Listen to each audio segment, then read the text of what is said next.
উটনি চলতে চলতে চলতে চলতে রাস্তার মাঝখান থেকে আবার যেখান থেকে তার যাত্রা শুরু করেছিল আবার সেইখানে এসে ফিরে আসে। মজনু যখন ঘোর কেটে যায়, তখন ওই মজনু ঘোর কেটে যাওয়ার পরে দেখে যে উটনি যেখান থেকে যাওয়া শুরু করেছিল আবার সেই জায়গায় উপস্থিত হয়ে গিয়েছে। মজনু আবার নিজের জ্ঞান ফিরে পায় এবং আবার উটনিকে তাড়িয়ে নিয়ে যায়। তাড়িয়ে নিয়ে যেতে যেতে লায়লার ইশকে এমন বিভোর হয়ে যায়, ওই পথের মধ্যে যখন বিভোর হয়ে যায় উটনি বুঝতে পারে যে মজনু লায়লার প্রেমে বিভোর হয়ে গিয়েছে। উটনি আবার মুখ ঘুরিয়ে নেয়, যেখান থেকে যাত্রা শুরু করেছিল আবার সে তার নিজের গন্তব্যস্থলে আবার ফিরে আসে। মজনুর আবার যখন হোশ ফিরে আসে, জ্ঞান হয়, মজনু দেখে যে আবার উটনি সেই জায়গায় হাজির হয়ে গেছে, সেই জায়গায় হাজির হয়ে গিয়েছে। মজনু বিহল হয়ে যায়,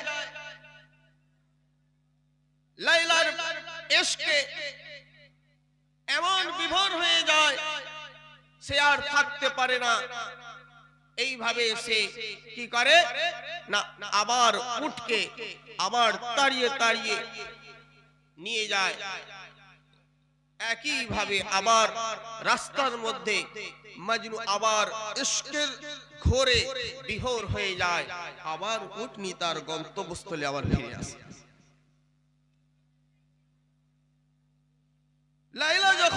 লায়লার ইশকে যখন এভাবে বিভোর হয়ে যায়, উটনি বুঝতে পারে আবার তার নিজের জায়গায় ফিরে আসে। জালালউদ্দিন রুমি রাহমাতুল্লাহ আলাইহি তিনি বলছেন,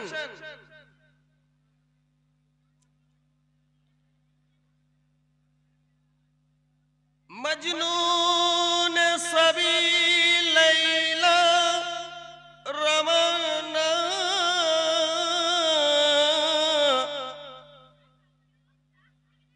সতর সবি কুরসুম কি শানা গাহে মজনুন पे सोगाही शतर चूदो दिलदार अंदर आ रहा है खतर। मजनू লায়লার দিকে ধাবিত ছিল, লায়লার দিকে তার যাত্রা ছিল, লায়লার দিকে তার উট চলতে শুরু করেছিল। কিন্তু হায় হায়, উটনি যে ছিল তার একটা ছোট্ট শাবক ছিল, তার একটা ছোট্ট বাচ্চা ছিল। আস্তা বলে উটের আস্তা বলে, সেই উটনি তার বাচ্চাকে রেখে সেও যাত্রা শুরু করেছিল। উটনি তার বাচ্চার প্রতি আসক্তি ছিল, মোহব্বত ছিল, স্নেহ ছিল। আর মজনুর মোহব্বত আর ইশক ছিল লায়লার দিকে ছিল। একদিকে বাচ্চার স্নেহ, আরেকদিকে লায়লার ইশক, দুটোর কসমকস দোদুলমান। এর মধ্যে যখনই মজনু বিভোর হয়ে যেত, উটনি মনে করত আমার মনে বিভোর হয়ে গিয়েছে, আমাকে আমার সন্তানের দিকে ফিরে যেতে হবে। কেননা উটনির প্রতি, উটনি তার বাচ্চার প্রতি স্নেহটা সেখানে মাথা চাড়া দিয়েছিল। সেই স্নেহ ভালোবাসা দরুন উটনি কি করেছে, তার গন্তব্যস্থলে বারবার ফিরে এসেছে। আর মজনু যখন ইশকে বিভোর হয়ে গিয়েছে, এই ইশকে বিভোর হয়ে যাওয়ার জন্য সে বুঝতে পারেনি যে কতটা উটনি গিয়েছে। যখনই বিভোর হয়ে গিয়েছে তখনই উটনি আবার নিজের গন্তব্যস্থলে ফিরে এসেছে। সেই জন্য জালালউদ্দিন রুমি রহমাতুল্লাহ আলাইহি বলছেন, এই যে উটনি, এই উটনি হচ্ছে গিয়ে এই উটনির যে পেছন টান আর লাইলার প্রতি মজনুর যে ইশকের টান, দুটো যখন দুদিকে সমীকরণ একটা তৈরি হয়, এর মধ্যে উটনির গলওয়া যখন হয়ে যায়, উটনির মোহাব্বতের যখন প্রভাব বেশি হয়ে যায়, উটনি তার গন্তব্যস্থলে চলে আসে। আবার যখন মজনুর হোশ ফিরে আসে, আবার সে তার লাইলার গ্রামের দিকে আবার চলতে শুরু করে। তো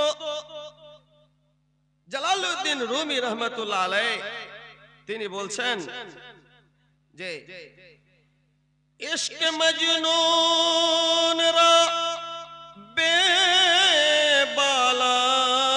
মি কশীদ,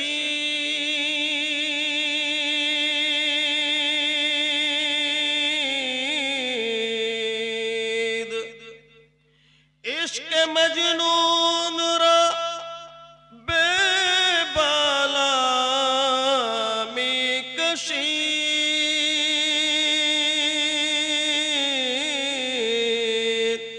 শহবতে কুর্রা শতর রা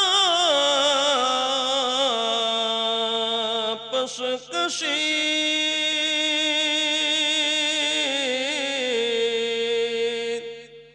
बोले इश्क मजनून को आगे और ऊपर खींचता है। इश्क के मजनून के इश्क पर वही दिखे खींचे और बच्चे की मोहब्बत ऊँटनी को पीछे खींचती थी, और बच्चार मोहब्बत ऊँटनी के पिछने दिके खींचे निये जाए। এখানে ইশকে ইলাহি বা মুকাবলা নফস কে প্রাধান্য দেওয়া হয়েছে, উল্লেখ করা হয়েছে। এটা মিসালের তরে, মিসালের জন্য জালালউদ্দিন রুমি রহমাতুল্লাহ আলাইহি বলছেন, ওহে দুনিয়ার মানুষ, তুমি মজনুর মতো হয়ে আছো, তুমি আল্লাহর ইশকে বিভোর হয়ে যাচ্ছ, কিন্তু উটনি রূপে যে দুনিয়া তোমার পেছনে আসে, যে দুনিয়ার মধ্যে তুমি আসো, এই দুনিয়া রূপী উটনি রূপী এই দুনিয়া, এই উটনি রূপী দুনিয়া তোমাকে তোমার ইশকে ইলাহি থেকে আবার পেছনের দিকে সে টেনে নিয়ে যায়। সেই জন্য জালালউদ্দিন রুমি রহমাতুল্লাহ আলাইহি বারবার বলছেন যে ওহে দুনিয়ার মানুষ, তুমি তোমার নফসটাকে এমন ভাবে কন্ট্রোল করো যেন ওই উটনির মতো, যেমন ভাবে তার সন্তানের প্রতি সে ধাবিত হয়ে গিয়েছিল, তোমার নফস সর্বদা চাইবে দুনিয়ার চাক চমক চাকচিক্য মনোরঞ্জন বিভিন্ন জিনিস নফসটাকে কি করবে, এই দুনিয়া মুখী করে দেবে। আর তোমার যে রুহের গেজা, রুহের যে রুহ যেটা চায়, আনোয়ারে তাজাল্লি চায়, ইলাহির সাথে ইশকে ইলাহি চায়, ইশকে ইলাহির মিসাল চায়, এর যে রুকাবট, এটা কে তৈরি করে? এই তোমার নফস তোমার তৈরি করে। আর যখনই তুমি পাকিজা খানা খাবে, যখনই তুমি হালাল খানা খাবে, এই পাকিজা খানা হালাল খানা তোমার এই খাবার দরুন তোমার নফস থেকে ওই দুনিয়া হয়ে যাবে, দুনিয়ার মনোরঞ্জন আর ভালো লাগবে না, শুধু ইশকে ইলাহি ভালো লাগবে। বলুন সুবহানাল্লাহ। ওয়া নাফসি আমা সাওয়াহা فألهمها فجورها وتقواها। আল্লাহ রাব্বুল ইজ্জত বলেন, হকের দিকে চলো, কেননা দুনিয়া তোমার জন্য একটি রুকাবট আছে। দুনিয়া তোমার জন্য রুকাওয়াট আছে, তোমার জন্য নফস তোমার রুকাওয়াট আছে। নফস দুনিয়ার সঙ্গে মিলাওয়াট যখন হয়ে যাবে, যা আল্লাহ রাব্বুল ইজ্জতের দিকে তোমার সেই পরওয়াজ, তোমার সেই যাত্রা আধুরা থেকে যাবে। তো আল্লাহর দিকে তোমার যাত্রা যখন আধুরা থেকে যাবে, তুমি নাকাম থেকে যাবে। তো আধুরা যাত্রাকে মুকম্মল যাত্রা করার জন্য কি প্রয়োজন আছে? মুকম্মল যাত্রার জন্য একজন আল্লাহর ওয়ালির সোহবতের প্রয়োজন আছে। যে আল্লাহর ওয়ালি একজন জাহাজের ক্যাপ্টেনের প্রয়োজন আছে, যে ক্যাপ্টেন আমাকে আপনাকে আমাদের জাহাজটাকে সঠিক ডেস্টিনেশনে গন্তব্যস্থলে টেনে নিয়ে চলে যাবে। সেই জন্য আমাদের অবশ্যই প্রয়োজন যে আল্লাহর ওলিদের সোহবত ইখতিয়ার করা। আল্লাহর ওলিরা সেই জাহাজের ক্যাপ্টেনের মতো আমাদেরকে আমাদের গন্তব্যস্থলের দিকে নিয়ে যাবেন। যতই আমরা কি করি না কেন, আমরা উল্টো পাল্টা দিক নির্ণয় করি না কেন, ক্যাপ্টেন আমাদের সঠিক দিক নির্ণয় করে আমাদেরকে সঠিক গন্তব্যস্থলে নিয়ে যাবে। সেই জন্য আমাদের হাওয়া অর্থাৎ আমাদের নফসানিয়ত, এই নফসানিয়ত থেকে বাঁচতে হবে। এই নফসানিয়ত থেকে বেঁচে যদি আমরা তাকওয়া ইখতিয়ার করি, মুত্তাকি পরহেজগার হয়ে যায়, তাহলে আমাদের পরওয়াজ, আমাদের যাত্রা, এটা আল্লাহর দিকে যাত্রা খুবই সহজ হয়ে যায়। আল্লাহ রাব্বুল ইজ্জত বলছেন, والذين جاهدوا فينا لنهدينهم سبلنا। যারা আল্লাহ রাব্বুল ইজ্জতের রাস্তার দিকে যারা প্রচেষ্টা করে, জদ্দোজহাদ করে, কোশিশ করে, তাদের জন্য আল্লাহ রাব্বুল ইজ্জত তাদের যাত্রাপথকে সুগম করে দেন। আল্লাহ রাব্বুল ইজ্জতের রাস্তা আছে, আল্লাহ রাব্বুল ইজ্জতের দিকে পৌঁছানোর একটি রাস্তা আছে। আর সেই রাস্তা যেতে যদি আমরা যাওয়ার জন্য চেষ্টা করি, কোশিশ করি, আর এই চেষ্টা কোশিশ করলে আল্লাহ রাব্বুল ইজ্জত এই কোশিশটাকে বিফলে যেতে দেন না। আল্লাহ রাব্বুল ইজ্জত এই কোশিশ করাটাকে পছন্দ করেন এবং নিজের দিকে হেদায়েতের রাস্তা তার জন্য উন্মুক্ত করে দেন। বলুন সুবহানাল্লাহ। সেই জন্য মজনুন যে লাইলার গ্রামের দিকে ধাবিত করেছিল, এই লাইলার দিকে ধাবিত হওয়া कि मजनून का आगे बढ़ना जिहाद बिन नफ्स है और लैला की तरफ सफर सुलूके इलाही है। লাইলার দিকে যে সফর আছে সেটা আল্লাহর দিকে। যখন সালেক কাদের বলা হয়, যখন কোন আল্লাহর ওলির সোহবত ইখতিয়ার করা হয়, তাদের নসিহত অনুযায়ী যখন নিজেকে চালিত করার জন্য আমরা প্রস্তুত হয়ে যাই, তখনই আমরা সালেক হই। যেমন আমার জামানার মুজাদ্দিদ আল্লামা সুফি মুফতি আজান গাছি রহমাতুল্লাহ আলাইহি এবং বিভিন্ন সময়ে বিভিন্ন জায়গায় বিভিন্ন কালে বিভিন্ন আল্লাহর ওলি এসেছেন, যে আল্লাহর ওলিদের সোহবত যারা ইখতিয়ার করেছে তারা প্রত্যেকে প্রকৃত সালেক হয়ে গেছে। বলুন সুবহানাল্লাহ। তাই প্রকৃত সালেক হতে হবে। আর এই সালেক যদি প্রকৃত হয়ে যায়, তাহলে আমাদের কিন্তু আল্লাহ রাব্বুল ইজ্জতের দিকে ধাবিত হওয়া, ওই গন্তব্যস্থলে পৌঁছে যাওয়া আমাদের জন্য খুবই আসান হয়ে যায়। আল্লাহ রাব্বুল ইজ্জত বলছেন,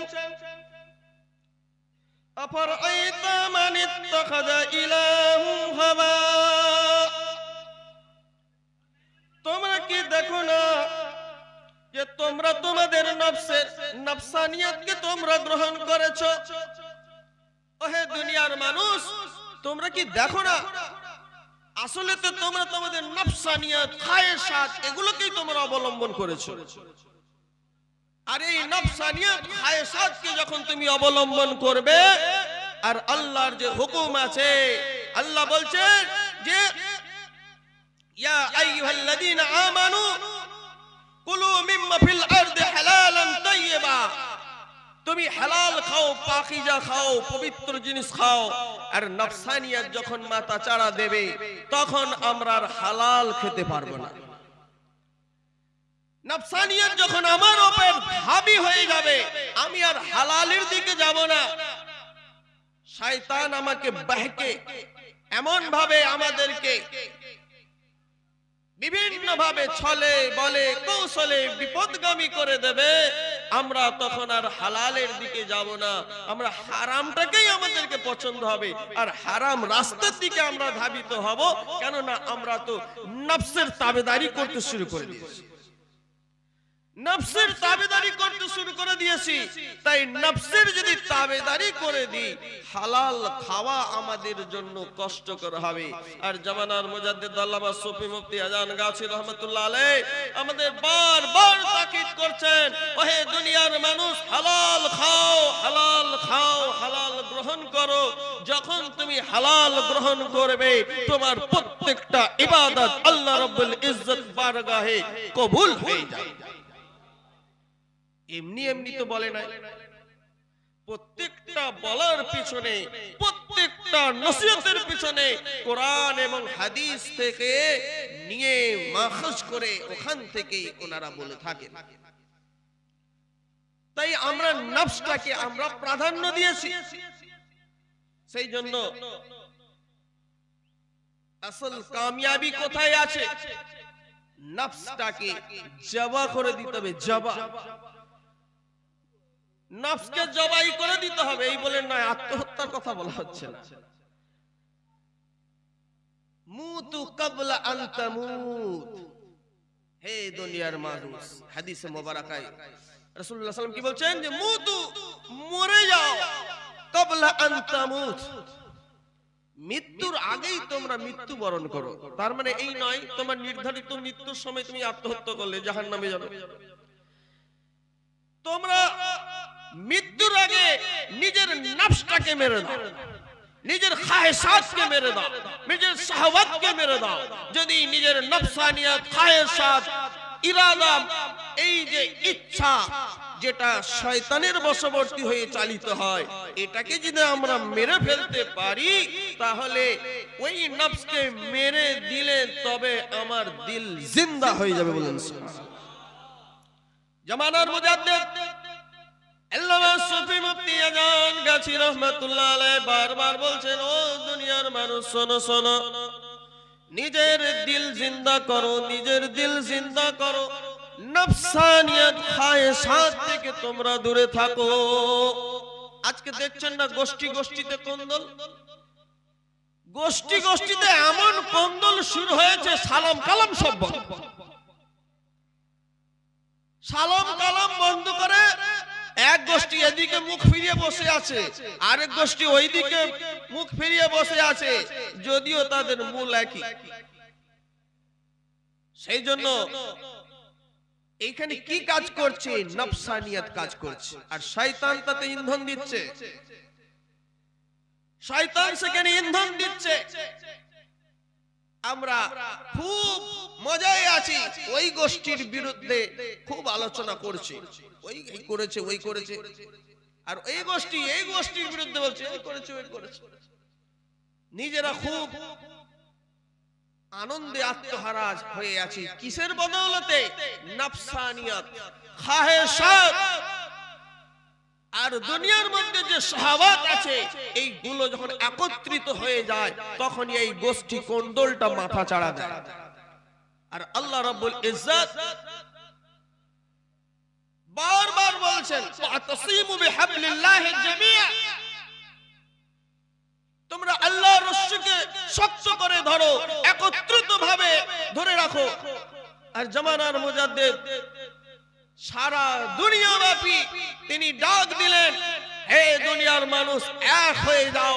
তোমরা যখন এক হয়ে যাবে, তোমাদের যখন মধ্যে ভ্রাতৃত্ববোধ, মহব্বত এগুলো যখন বেড়ে যাবে, তখন তোমরা নিশ্চয়ই কামিয়াব হয়ে যাবে।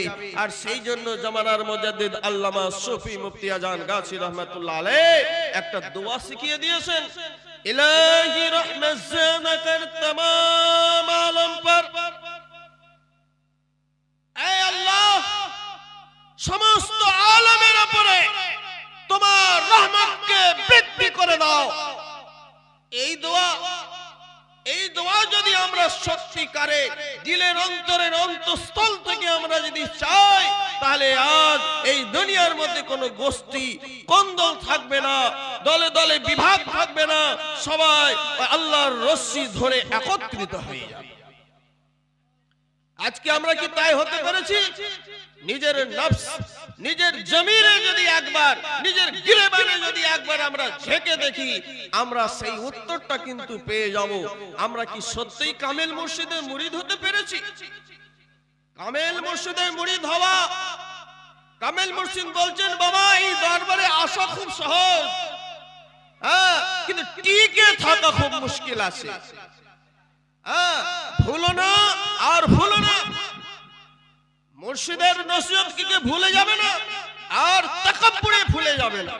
যখন তাকাব্বুর তোমার মধ্যে এসে যাবে, তুমি তাকাব্বুরে ভুলে যাবে। তাকাব্বুরে ভুলে আজাজিল 6 লক্ষ বছর ইবাদত নষ্ট করে দিয়ে শয়তান মারদুদ হয়ে গেছে। সেই জন্য আমাদের অবশ্যই খেয়াল রাখতে হবে। আল্লাহ রাব্বুল ইজ্জত বলছেন, قد أفلح من زكاها, সে নিশ্চিত রূপে কামিয়াব হয়ে গিয়েছে, নিশ্চিত রূপে সে কামিয়াব হয়ে গিয়েছে, সফলতা পেয়ে গিয়েছে।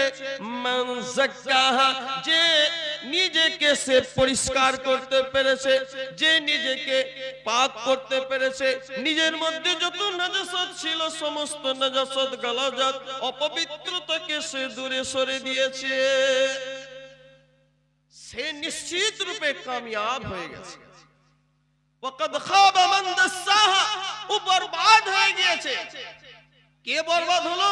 যে সেটা করলো না, অত পাক হলো না, যে অমান্য করলো, আল্লাহর হুকুমের রুগরদানি করলো, সে বরবাদ হয়ে গিয়েছে।